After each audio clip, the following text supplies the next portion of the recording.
បាទសួស្តីបងប្អូនអរគ្នាឥឡូវខ្ញុំមានមក10សំណួរបន្ថែមទៀតណានៅនេះទាក់ទងជាមួយនឹងstudent database ណាដែលនៅក្នុងនោះយើងមានតារាង student តារាង academic តារាង department ហើយនឹងការចុះឈ្មោះហើយនឹងការបង់លុយណាការបង់លុយអញ្ចឹងខ្ញុំដាក់រូបភាពនៅខាងលើហើយបើសិនបើអ្នកអត់ទាន់បានមើលវីដេអូមុនអាចចុច link description ចូលទៅកាន់ code ហើយនឹងវីដេអូតាំងពីដើមរហូតដល់ចប់ណានៅលើ website របស់ខ្ញុំ code.ria.me ណាអូខេឥឡូវយើងមកមើលសំណួរទី21ណាព្រោះសំណួរមុនយើងបានឆ្លើយហើយឥឡូវយើងធ្វើការជាមួយនឹងសំណួរទី21រៀង complex ជាងមុនបន្តិចណាចឹងនៅនេះគេឲ្យបង្ហាញឈ្មោះសិស្សហើយនឹង department ដែលគេកំពុងរៀនណាអញ្ចឹងវាតាក់ទងជាមួយនឹងតារាងសិស្សហើយនឹងនេះជាមួយនឹងតារាង department តែគាត់ថាសិស្សហើយនឹង department វាអត់តាក់ទងគ្នា direct ទេអញ្ចឹងវានេះបើយើងមើលរូបសិស្សហើយនឹង department វាអត់តាក់ទងគ្នា direct អញ្ចឹងត្រូវឆ្លងកាត់ enrollment សិនណាកាត់ enrollment សិនអញ្ចឹងយើងជាប់ student ជាមួយ enrollment ហើយបាន enrollment ជាប់ជាមួយ department ណាឥឡូវយើង share នឹងសិនអញ្ចឹងយើង select ឥឡូវlast name ណា underscore name សិនមកប៉ុណ្្នឹងសិនណាfrom អីគេ TB student ណាអូខេ TB student ខ្ញុំតាំងអក្សរ S ហើយយើងអីគេ inner join ជាមួយអីគេជាមួយ enrollment ណា TB enrollment អូខេខ្ញុំតាំង E ណា on អីគេ s dot student id ព្រោះស្គាល់គ្នាតាមរយៈ student id ណាស្មើ e dot student id ណាចឹងជួបគ្នាតាមរយៈហ្នឹងហើយយើងត្រូវភ្ជាប់ department មួយទៀតណាអញ្ចឹង inner join បន្តពី enrollment នេះណាទៅកាន់department ណា inner join tb department ខ្ញុំតាំងអក្សរ d ហើយស្គាល់គ្នាតាមរយៈអីគេ on ណាចឹងនៅនេះស្គាល់គ្នាតាមរយៈ department id ណាចឹងខ្ញុំ d dot department id ស្មើ e dot department id ណាអញ្ចឹងស្គាល់គ្នាចប់ហើយទំនាក់ទំនងអញ្ចឹងនៅនេះគេឲ្យបង្ហាញឈ្មោះអញ្ចឹងយើង last យើងអាចដាក់ last name ឬក៏ s dot last name ចេញពីតារាងទី1ហើយ s dot first name ណាហើយនឹង department ដែលកំពុងរៀនអញ្ចឹងយើង d dot name ណា d dot name យើង s department នេះចឹងទៅណាអញ្ចឹងយើង run មើលមួយមើលអូខេនេះយើងបានឈ្មោះសិស្សហើយនៅក្នុង department ផ្សេងគ្នាណាបើខ្ញុំបង្ហាញតាមនេះនេះម្នាក់នេះគាត់រៀនពី department ឃើញទេគាត់រៀនពី department អញ្ចឹងអានេះយើងអាចបង្ហាញបាននៅតាម department មួយណាឬក៏យើងអាចឆ្លៀកទៅវាសតតាម department មួយណានេះអូខេអញ្ចឹងសំណួរទី22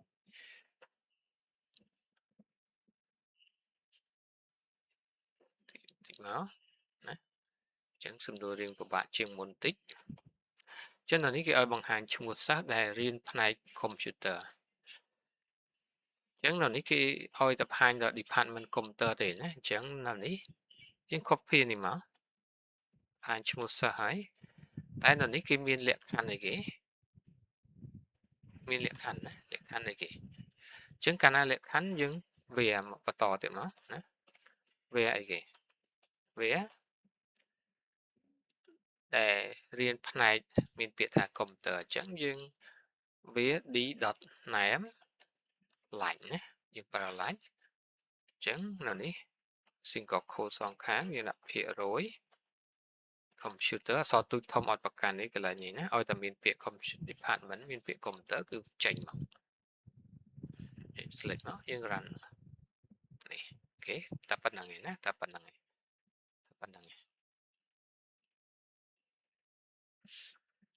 អូខេដែលរៀនផ្នែកកុំព្យូទ័រអញ្ចឹងយើងធ្វើបែបហ្នឹងណាធ្វើបែបហ្នឹងអូខេសំណួរបន្ទាប់ទៀតនៅកន្លែងនេះគេឲ្យយើងអីគេខ្ញុំសុំទីយ៉ាងនេះមកក្រោមឲ្យផុតក្រោមតិចមកអ្នកនរគ្នាអាចមើលសំណួរនេះឬក៏ post ណាឥឡូវគេឲ្យបង្ហាញឈ្មោះសិស្សហើយនឹងឆ្នាំ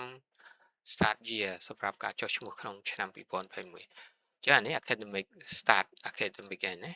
អញ្ចឹងវាពាក់ព័ន្ធតារាង academic ណាបើនិយាយទៅពាក់ព័ន្ធតារាង academic នេះ start year ហើយ student ហើយនឹង enrollment ណា3ហ្នឹងណាឆ្នាំចាប់ផ្ដើមឆ្នាំ2026អញ្ចឹងនៅកន្លែងនេះយើង copy នេះមកសិនមកអញ្ចឹងអត់ត្រូវការនេះទេអញ្ចឹងកន្លែងនេះយើងភ្ជាប់ទៅកាន់ដោយសារគេចង់ក្នុងឆ្នាំ2026អញ្ចឹង connect ជាមួយនឹង inner join ជាមួយ TB academic ណាខ្ញុំតាំង A ស្គាល់គ្នាតាមជាអីគេ on a.academic id ស្មើ e.academic id ណាស្គាល់គ្នាតាមជាហ្នឹងតែគេចង់បានអីគេចង់បានក្នុងឆ្នាំ2026អញ្ចឹង where ណា a. sorry a. start year ស្មើ2026ណាចឹងអានឹងបានយកអញ្ចឹងនៅនេះយើងបង្ហាញ a. start year ណាទាំងអ្នកដែលចុះឆ្នោតក្នុងឆ្នាំ2026ឥឡូវយើង run មើល error អូខេ error អីគេ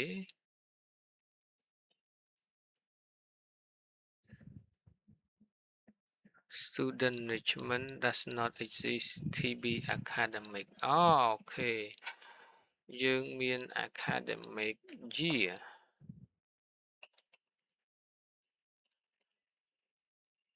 ខ្ញុំសូមរំដកទៀតនៅកន្លែងនេះយើងមើលតិចសិន table ដាក់ឈ្មោះអីគេ academic នេះអត់មានអីទេណាតើអត់មានអីទេ sorry នេះអូមានតែមួយណាបើយើងដាក់2025ប្រហែលជាអាចមានច្រើនណាដោយអាស្រ័យនឹងតាមទិន្នន័យយើងបានចុះឈ្មោះណាអូខេចឹងក៏អាប់ដេតតាមសំណួរណាតាមសំណួរនេះហើយយើងដាក់26ចុះ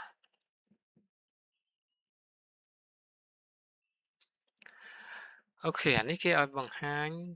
ឈ្មោះខេត្តណាដែលមានសិស្សច្រើនជាង5អញ្ចឹងបើយើងសាក select guide from student TB student ចឹងជាមួយយើងមើលព័ត៌មានផ្ដោះសន្សិន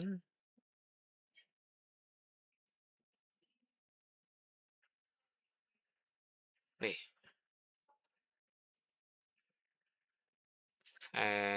មួយចំនួនណាដូចនេះកពត13ទិន្នយើងតិចចឹងលើសពីយើងដូរសំណួរបន្តិចទៅច្រើនជាង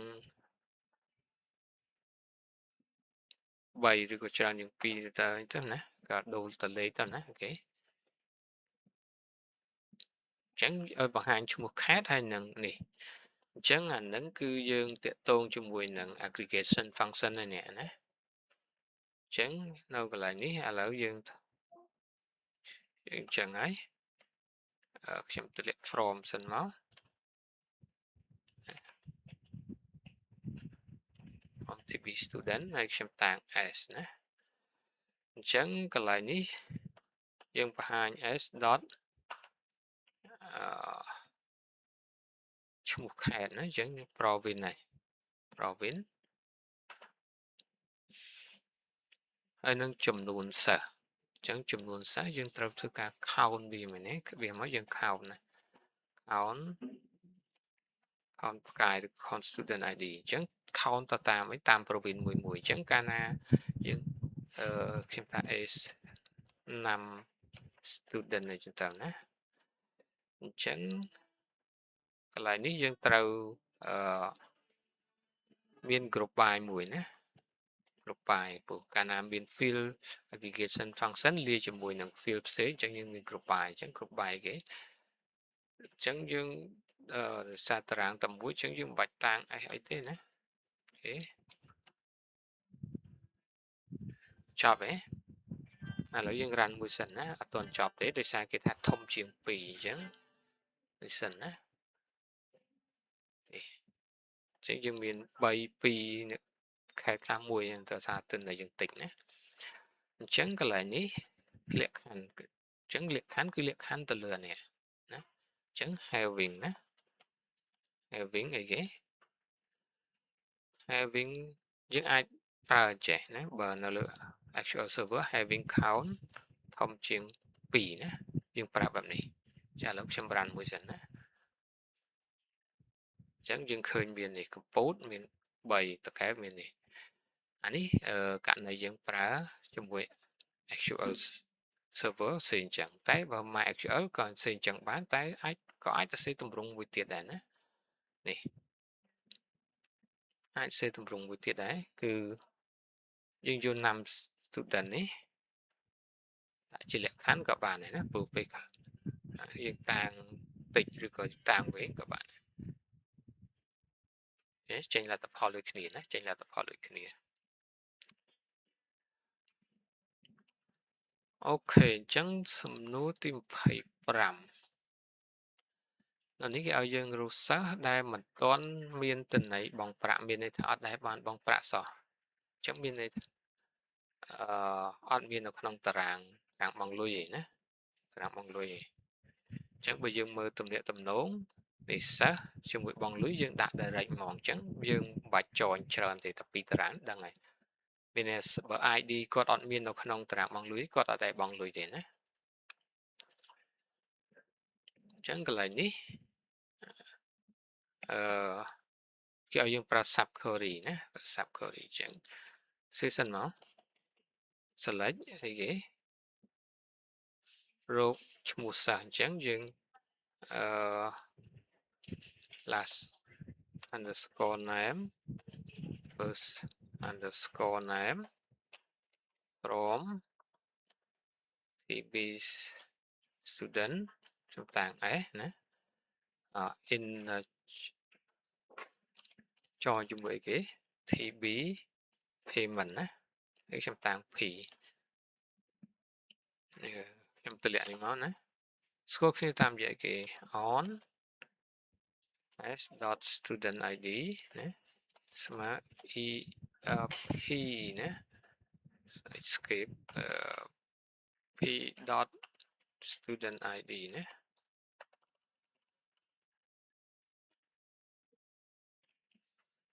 okay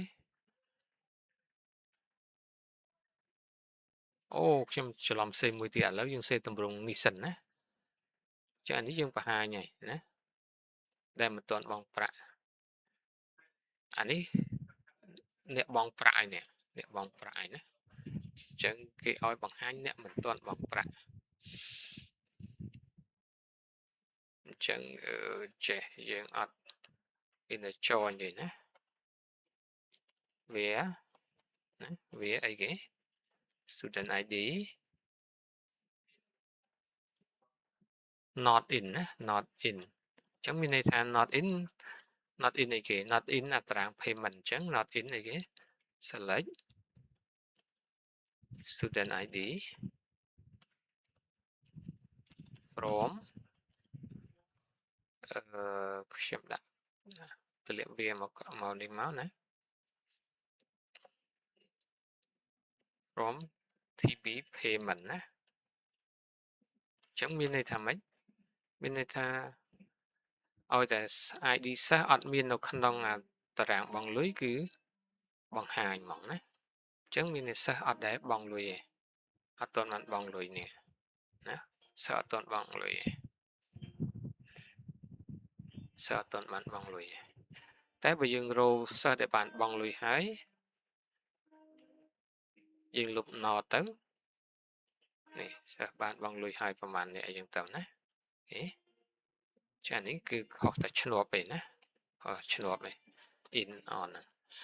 អូខេឥឡូវរឿងវែងបន្តិចចឹងខ្ញុំបិទត្រឹមសំណួរទី25ហើយសំណួរបន្តទៀតយើងជួបគ្នាវីដេអូក្រោយ